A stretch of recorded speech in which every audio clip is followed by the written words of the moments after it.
Halo YouTube, ketemu lagi bareng gue PJ. Di video kali ini gue masih mau bahas tentang tips-tips memulai bisnis foto pernikahan atau foto wedding. Ini adalah video bagian kedua. Jadi kalau misalnya teman-teman belum nonton video bagian pertamanya, gue saranin untuk nonton dulu karena di sana ada bagian awalnya supaya nyambung gitu. Kalau misalnya teman-teman belum nonton, teman-teman bisa klik link yang gue bakal taruh di kanan atas. Oke, kita mulai lagi lanjutin pembahasannya. Selanjutnya tentang alat. Ini mencakup alat foto dan alat video. Nah, di sini teman-teman punya dua pilihan. Yang pertama, teman-teman beli, atau yang kedua, teman-teman bisa juga sewa. Nah, ini sebetulnya masing-masing ada kelebihan dan kekurangan. Untuk teman-teman yang mungkin modal awalnya agak terbatas, gua saranin untuk sewa dulu. Sewanya apa aja? Yang paling penting itu, kalau untuk foto ya, satu kamera, satu lensa zoom, dan flash. Flash atau speedlight yang ditaruh di hot shoe kamera. Dan untuk yang video, kurang lebih sebetulnya sama sih, tapi pastiin bodinya itu settingan untuk rekam videonya itu udah cukup lengkap ya. Karena kan ada di beberapa tipe kamera yang videonya itu hanya bisa mode auto. Nah, ini teman-teman harus perhatiin. Dan mungkin kalau untuk video, mungkin teman-teman perlu juga sewa gimbal atau sewa monopod. Kalau lensa sebetulnya memang gue lebih saranin yang zoom aja kalau misalnya cuman mau pakai satu lensa supaya lebih fleksibel. Nah, itu kalau misalnya sewa. Kalau misalnya teman-teman ada modal untuk beli, gue saranin teman-teman untuk minimal punya satu body, satu lensa zoom, dan flash tadi. Sebetulnya sama ya kayak yang sewa, cuman ini gue lebih saranin untuk itu minimal teman-teman harus punya lah satu. Memang teman-teman bisa sewa, tapi dari prakteknya biasanya kalau misalnya untuk wedding day atau hari H, misalnya teman-teman dapat job di tanggal bagus. Nah, itu kemungkinan bakal banyak juga yang sewa. Teman-teman bakal ada kemungkinan nggak dapet sewaan kamera. Nah, ini bahaya juga kan, ibaratnya kita udah dapet job, tapi alatnya nggak ada, mau motret pakai apa atau mau ngevideo pakai apa. Nah, makanya gue saranin untuk teman-teman minimal punya satu kamera, satu lensa, satu flash untuk foto. Kalau untuk video, mungkin solusinya kalau teman-teman nggak mau beli gimbal, teman-teman bisa cari body kamera yang udah ada IBIS-nya atau yang udah punya stabilization di body. Jadi itu kan supaya hasil videonya nggak shake ya, nggak getar. Kalau gue pribadi dulu mulai dengan gue beli alat sendiri. Paling untuk beberapa lensa yang memang gue pengen cobain atau lensa fix yang mungkin harusnya gue jarang pakai nih, tapi gue perlu kalau buat ngejob. Nah, itu gue sewa aja. Dan juga dulunya gue untuk lampu studio pun gue sewa. Walaupun akhirnya gue beli sendiri sih lampu studio untuk foto keluarga waktu wedding day atau hari H. Untuk pembahasan mengenai rekomendasi body kamera, rekomendasi lensa, maksudnya pilih focal length yang berapa aja, itu bakal gue bahas lebih mendalam di satu video yang lebih khusus lagi nanti. Oke, selanjutnya gimana kita menentukan harga jual dari paket foto kita. Nah, yang pertama yang paling penting, teman-teman perlu survei dulu harga pasaran di daerah teman-teman. Nah, survei harga pasaran ini mungkin bisa teman-teman tanya langsung ke vendornya kalau misalnya kenal, atau kalau enggak, misalnya teman-teman ada yang punya temen yang kebetulan mau pre-wed atau wedding day, teman-teman bisa minta tolong bantuin tanyain, atau biasanya pasangan-pasangan yang udah mau menikah, biasanya mereka udah survei juga. Nah, mungkin kalau teman-teman lumayan deket dengan mereka, nah teman-teman bisa minta contekannya. Kira-kira di vendor A nih paketnya harganya berapa, dapatnya apa aja. Nah, itu teman-teman bisa cari info. Nah, kemudian kalau misalnya kita udah punya harga pasaran, kira-kira nanti untuk penempatannya gimana? Nah, di sini teman-teman menentukan target pasar yang mau teman-teman tuju. Kenapa ini penting? Karena ini bakal ngaruh ke nanti jangka panjangnya. Misalnya teman-teman menargetkan kalangan menengah.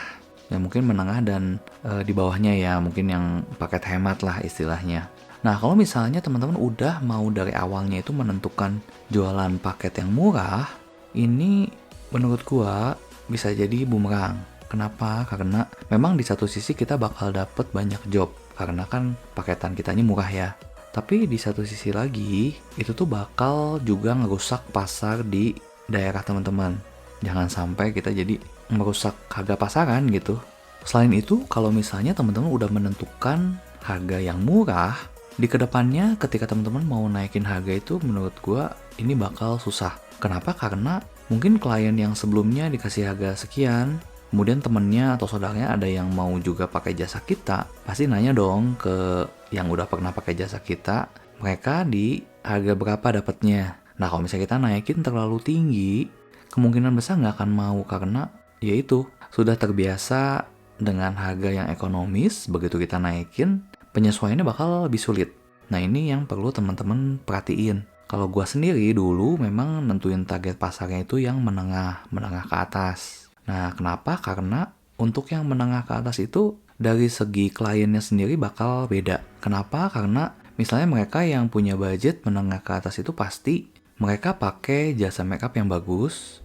Kemudian dari segi gaun pengantin atau jasnya pasti kualitasnya juga bagus. Dan mungkin juga nantinya untuk lebih jauh lagi, mereka mungkin bakal sewa venue atau ballroom yang bagus dan juga dengan dekor yang bagus juga. Ini bakal membantu teman-teman menghasilkan foto yang bagus atau video yang bagus. Nah ini yang jadi kelebihan. Ya mungkin teman-teman yang belum mulai nggak akan kebayang ya, cuman dari pengalaman gue dulu ya begitu. Kalau misalnya kliennya menengah ke atas, itu tuh semuanya kayak estetik untuk difoto gitu. Jadi kita sedikit terbantu untuk menghasilkan foto yang baik karena ya objek fotonya itu udah bagus gitu.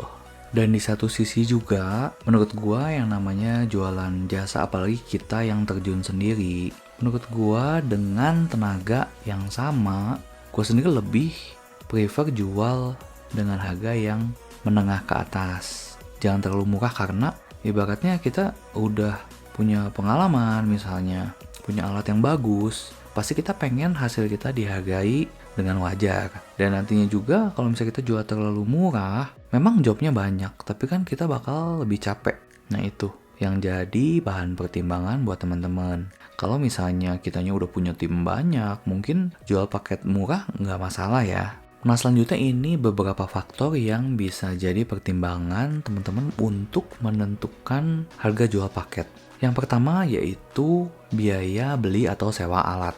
Nah ini harus teman-teman perhitungkan dari awal. Beli kameranya berapa, beli lensanya berapa, beli flash, beli memory card mungkin atau baterai tambahan.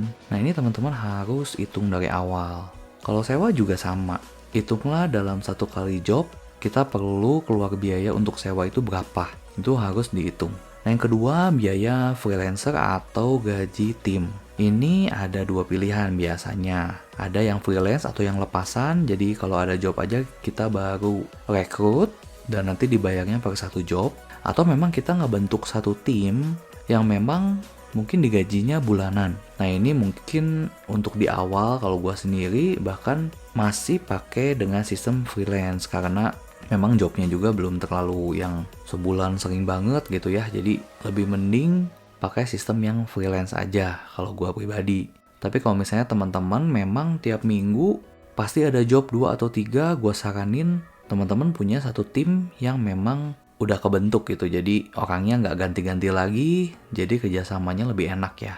Nah selanjutnya yang ketiga biaya transportasi. Ini kalau untuk pre-wedding misalnya pre-weddingnya di luar kota itu atau enggak di dalam kota juga kan kita perlu biaya untuk transportasi pindah ke satu tempat ke tempat lain. Untuk wedding day atau hari H juga sama. Misalnya untuk wedding internasional ya, biasanya itu kan make up misalnya di hotel atau di rumah pengantin. Kemudian untuk pemberkatan atau akad nikah mungkin itu kan biasa di rumah ibadah. Yang selanjutnya yang malamnya tempat resepsi juga mungkin beda lokasi, itu juga butuh biaya transportasi. Atau tadi kalau misalnya kita ada freelancer itu juga kan mereka pasti perlu biaya transportasi juga, kita harus hitung juga.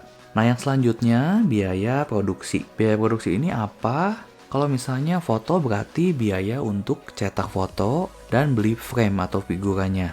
Atau mungkin lebih lanjutnya untuk cetak album juga. Kalau untuk yang video mungkin ini biaya editor mungkin bisa masuk ke sini. Dan biaya beli flash disk atau tempat untuk kita menyerahkan filenya ke klien kita, itu juga harus dihitung. Kalau untuk yang cetakan biasanya yang mempengaruhi itu misalnya kita kasih 5 cetakan besar dan 10 cetakan kecil. Untuk frame juga sama, ini biasanya kalau gue sendiri dulu kasih 2 atau 3 yang besar dan 10 yang kecil. Ini teman-teman bisa kasih info ke klien kalau misalnya mau nambah itu bisa, tapi dengan biaya tambahan. Nah yang selanjutnya biaya tidak terduga. Ini tuh apa? Misalnya kita dalam waktu 1 hari ngejob itu bisa aja kan nggak sengaja kamera jatuh misalnya, atau enggak lensa jatuh. Nah, amit-amit ya jangan sampai kejadian. Cuman kalau misalnya sampai kejadian, nah ini tuh teman-teman perlu pertimbangkan juga ada biaya cadangan untuk mengganti kerusakan alat. Nah yang paling penting lagi sebelum dealing dengan klien, itu teman-teman perlu bikin namanya surat kontrak. Kenapa surat kontrak ini penting? Supaya masing-masing punya tanggung jawab. Kita sebagai vendor, kita tanggung jawab dengan janji yang udah kita tentukan di awal. Misalnya kayak tadi, kliennya bakal dapat 1 hari full liputan misalnya, dapat 50 editan foto, dapat 5 cetak besar dan 10 cetak kecil misalnya. Nah ini kalau misalnya nanti ternyata di lapangan terjadi perbedaan, tadinya klien hanya setuju untuk foto selama 5 jam, tapi ternyata lebih dari itu. Nah ini teman-teman bisa kasih info ke klien bahwa kalau misalnya melebihi jam yang udah disepakati, itu akan dikenakan biaya tambahan. Kalau misalnya kliennya bersedia, berarti ya udah tinggal nanti ditagihkan setelah acara selesai. Tapi kalau misalnya enggak, berarti ya ini kebijakan dari teman-teman. Mau lanjut aja motretnya, atau kasih toleransi misalnya 1 jam, atau ya nggak sama sekali. Jadi misalnya janji foto 5 jam, ya udah 5 jam beres, pulang gitu. Nah ini yang teman-teman harus perhatiin, dan ini penting banget supaya dari kedua pihak ini masing-masing punya pegangan hitam di atas putih, supaya sama-sama enak ke depannya dan nggak terjadi sesuatu yang nggak diinginkan. Oke, sekian dulu videonya. Semoga informasinya bisa bermanfaat buat teman-teman. Kalau misalnya teman-teman masih ada saran, kritik, dan pertanyaan, teman-teman bisa tulis di kolom komentar di bawah. Sebisa mungkin gue bakal bantu jawab. Sampai ketemu di video selanjutnya. Thank you, bye-bye.